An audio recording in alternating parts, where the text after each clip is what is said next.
Hello everyone, welcome back to the channel banking सारथी।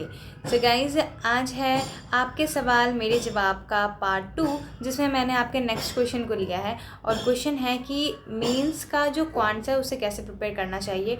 और जैसा कि हम देखते हैं कि कुछ 2022 में हमने देखा कि कुछ एग्ज़ाम में क्वेश्चंस काफ़ी टफ आए गए थे।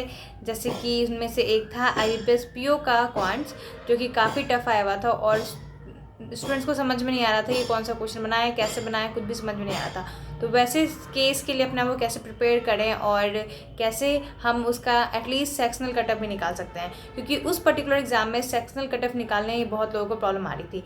और मुझे उसमें आए थे स्कोर 7, जो कि बहुत अच्छा नहीं था, बट एटलीस्ट मैं कटअप को प्रॉपरली क्लियर कर पाई थी। तो इस चीज़ों को पॉइंट ऑफ व्यू में रखते हुए कैसे हमें क्वांट्स की प्रिपरेशन करनी चाहिए कि एक्स्ट्रा अनएक्सपेक्टेड सर्कमस्टांसेस में हम कैसे रिएक्ट करें और कैसे बिहेव करें, ताकि हम एटलीस्ट कुछ अच्छा स्कोर कर सकते हैं। और अगर हम अच्छे से प्रिपेयर करते हैं तो हम काफ़ी अच्छा भी स्कोर कर सकते हैं। तो बात रही हमारी कि हम इसे कैसे करें।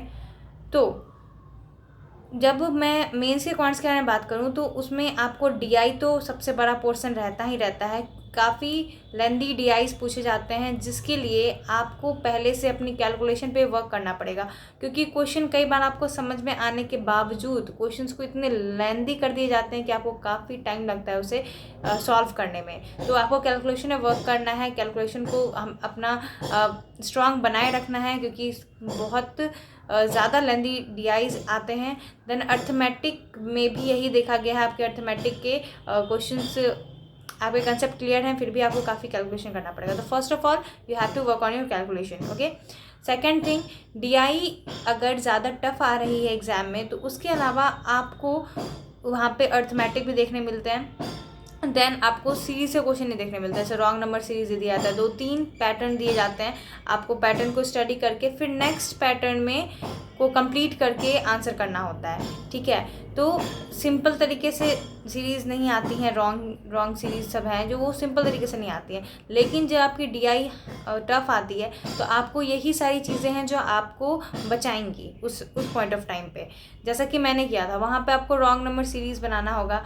फिर आपको क्वांटिटी बेस्ड क्वेश्चन दे दिया जाता है, अर्थमेटिक के लेंथी क्वेश्चन दे दिए जाते हैं। तो आपको जो DI के अलावे ये जो मिसलेनियस चीज़ें हैं छोटी छोटी से हम इग्नोर कर देते हैं, तो उसकी भी प्रैक्टिस आपको अच्छे से करनी होगी। जो कुछ अलग टाइप के हटके सवाल आते हैं, चाहे रॉन्ग सीरीज़ के क्वेश्चन बन जाए या अर्थमेटिक क्वेश्चन बन जाए, तो आपको उसको भी प्रिपेयर करना पड़ेगा, ताकि पहले आप इनको निपटो। इनसे जितने मार्क्स आप गेन कर पा रहे हो उसको गेन कर लो, उसके बाद आप DI में सेलेक्टिव होके आप उसे अटेम्प्ट कर पाओ, तभी ज़्यादा टफ पेपर को आप इस तरह से हैंडल कर पाओगे। तो फिर आपको मेंस के लिए अगर मैं बात करूं तो कैलकुलेशन पे वर्क करना है। फिर आपको डिफ़िकल्ट लेवल, थोड़ा हाई लेवल रॉन्ग सीरीज़ वगैरह प्रैक्टिस करनी है। फिर अर्थमेटिक क्या, आपको हर एक टॉपिक को स्ट्रॉन्ग तो करना ही है। यूजुअली कुछ इंपॉर्टेंट टॉपिक हैं, जैसे स्पीड, टाइम, डिस्टेंस, पार्टनरशिप हो गया, बोट एंड स्ट्रीम हो गया, फिर टाइम एंड वर्क हो गया, परसेंटेज, रेशियो, इन सबको आपको स्ट्रॉन्ग करना है। और इन पे बेस्ड जो DI होती हैं वो आपको पहले सीखना है, उसके बाद प्रैक्टिस करना है। डायरेक्ट आप लग जाओगे प्रैक्टिस करने में तो वो नहीं हो पाता है। तो आपको अलग अलग लेवल, अलग अलग तरह की जो DIs में से पूछी जाती हैं उसको सीखना है। Then you have to practice.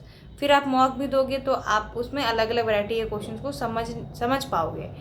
तो इसके लिए सोर्सेज की अगर मैं बात करूं तो अगर आपके पास आपने कोई पेड सोर्सेज ले रखा है तो वो अलग चीज़ है।